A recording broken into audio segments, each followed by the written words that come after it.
Bonjour. In this chapter, we are going to talk about the subject and the verb. It's going to be chapter one, part one of your French class. So subject, it's just like in English. If I'm going to be sharing something, I'm going to write it down for you so you can see what I'm doing. If I share that, hop là, perfect. Okay, here we are. So, subject, it's going to be sujet et verbe. Et juste comme en anglais, hop là, sujet et verbe. Just like in English, if I put Luke or John, John is or eat an apple. Okay? We're going to all agree that my subject, sujet, ça va être John. D'accord? Et my verb, it's going to be, hop, I'm going to put that here, verb, ça va être to eat. D'accord? And here you can see that my subject and my verbs, they are matching. I put an S in English because John, in this case, it's third person of singular, right? Third person, or I can put that third person of singular. Okay. By the way, since I'm on my Word document here, I'm going to show you something that's pretty fun.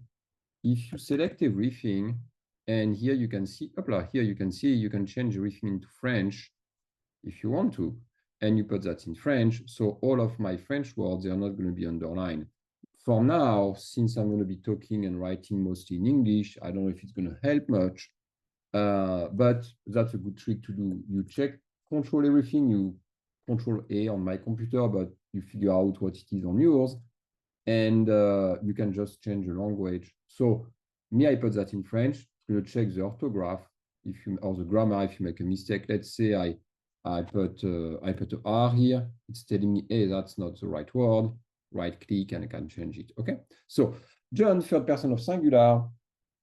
John can also be changed by he, right? John, it's equal to he, right?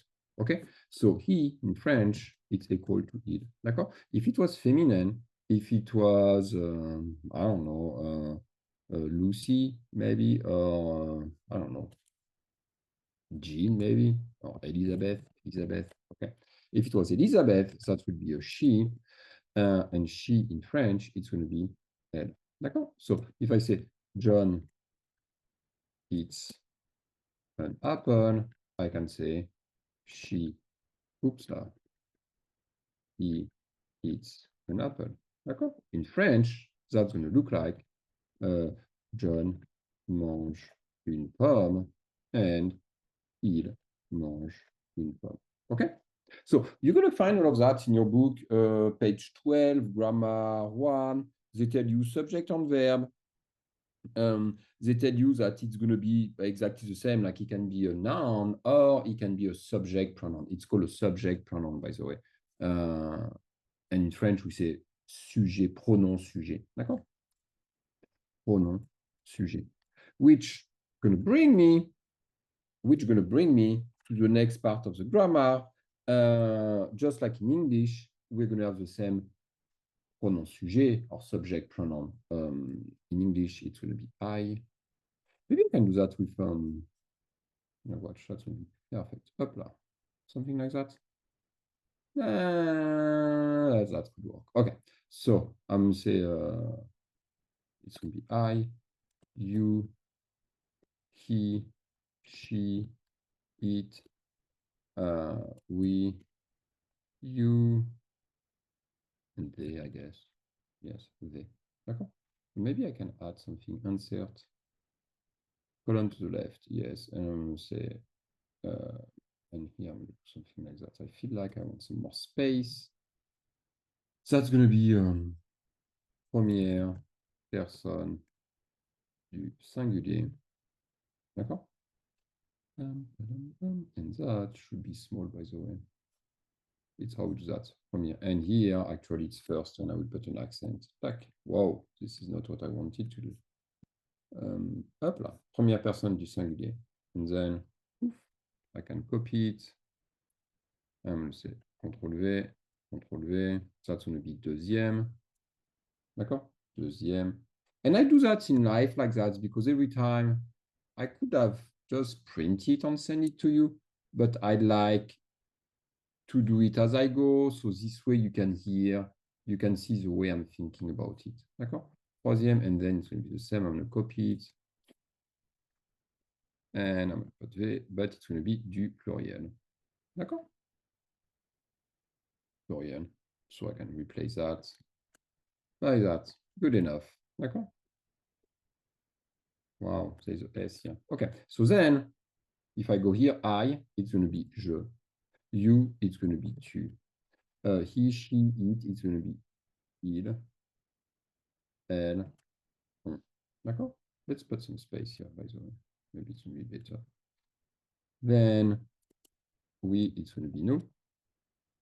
You, it's going to be vous. And they, it's going to be il or elle. D'accord? Okay. So if you want to say I in English, in French, you say je. You, you're going to say tu. He, you're going to say il. She, you're going to say elle. It, somehow it's going to be on. It's a little bit different. We, it's going to be nous. You, it's going to be vous. And they, it's going to be il or elle. So you can see here, you're like, what's the question? I see for they, we have two of them. We have one masculine, one feminine. So il, that's going to be masculin, pluriel. D'accord? And elle, it's going to be féminin, féminin, pluriel. And I should be underlined because I forgot an accent. D'accord? I like it. D'accord? Féminin, pluriel. Okay. You're going to also tell me, hey, Sebastian, what's the difference between that and that's, right? Tu and vous, vs vous. It's easy. Tu, c'est singulier. Okay? So I can do that this way. Tu, I should have some music to be better, maybe some French music. Singulier, et c'est aussi informel. Informel. D'accord? And vous, so it will be you guys, for example. Pluriel. Pluriel, or it can be, ou, I can say or it can be pluriel ou slash, like that. Singulier, singulier, and formel. D'accord? Okay? So, if you talk to your friend, you're going to say tu. But if you talk to your teacher, you're going to say vous. Okay? So, vous, it's way more formal. If you talk to an adult, if you talk to a teacher, if you talk to someone you don't know, you're going to be extremely polite, you're going to be formal, and you're going to use vous. Okay? If you talk to your friend, your cousin, you're going to use tu. D'accord? So, tu t'appelles, ou I will put that this way. Comment tu t'appelles? Comment tu, tu t'appelles? D'accord? Comment tu t'appelles? Which means what is your name?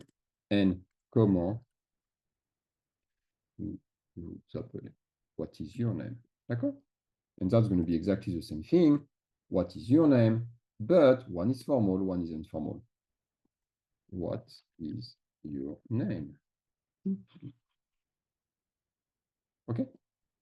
Comment tu t'appelles? Comment vous vous appelez? D'accord? Ça marche? Also, you're going to see the pronoun on. On, it means one entity. D'accord? In the book, let me see what they say in the book. In the book, I hope they tell you it's one entity. It would be, yes, so it would be one entity. And also, I don't know if they say that in the book, but it's why I'm here. It also, it's going to be the same than on equal. Yeah, that. And you know what? I'm going to do that.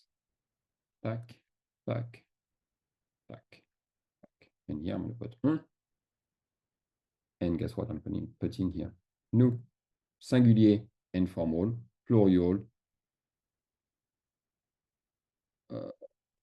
plural.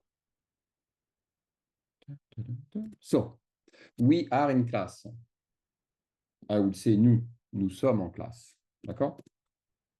Oh, I wish that was fitting in one page. Well, I'm going to rearrange it maybe. Can I rearrange that? No, it's fine. Okay. on. So here I'm going to say we are in class. So look at me. I have two ways to say it. I can say nous sommes en classe. D'accord? And that would be formel. Formel. Oh, that's a 9. That's funny. Or, okay, I'm going to try again. Avec F. Or, I can say on est en classe. D'accord? And that's going to be informel. Okay? Ça marche? So that's going to be the main difference between on and nous, tu and vous. One's going to be formal, one's going to be informal. One's going to be plural for vous, and one's going to be singular. Okay? For the other pronoun subject, I can do that. Boom, boom, boom. I like it like that. Sujet, verbe. Okay? Pronom sujet, it's going to be the same as in English. Je, tu, il, elle, on. Nous, vous, il, elle. And then sujet et verbe, just like in English, we have a subject, we have a verb. The verb is matching the subject.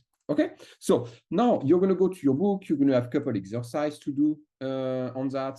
For the vocabulary part, everything is in the book. The vocabulary part, you're going to see it's about the number. It's about also the greeting, to introduce someone, to introduce yourself. All of that for the vocabulary. I can rewrite what the book is saying, but there's no need for that. Just check in your book. Part 1, vocabulary 1, you're going to have everything and you're going to be able to do the exercise. For the grammar, everything is in the book, but sometimes it's nice to have some extra explanation. Of course, if you have questions, don't hesitate to go to the discussion section on Canva, and I would be more than happy to answer to your question. While we're in the book here, you're going to see in the book, page 14, for example, or 15, you can see you have a flash culture thing. It's a green part. You should read it or make a note of that because you're going to need it for the test. All of those little flash culture, and they're going to be all around your book. In every single chapter, every single part, you're going to have some little flash culture. They are very nice. So this way you can learn little stuff about France and you can see the differences between France and the US, for example, here. Okay? Well, thank you so much. Merci beaucoup. And if you have any question again, don't hesitate to put that on Canva. Merci, au revoir.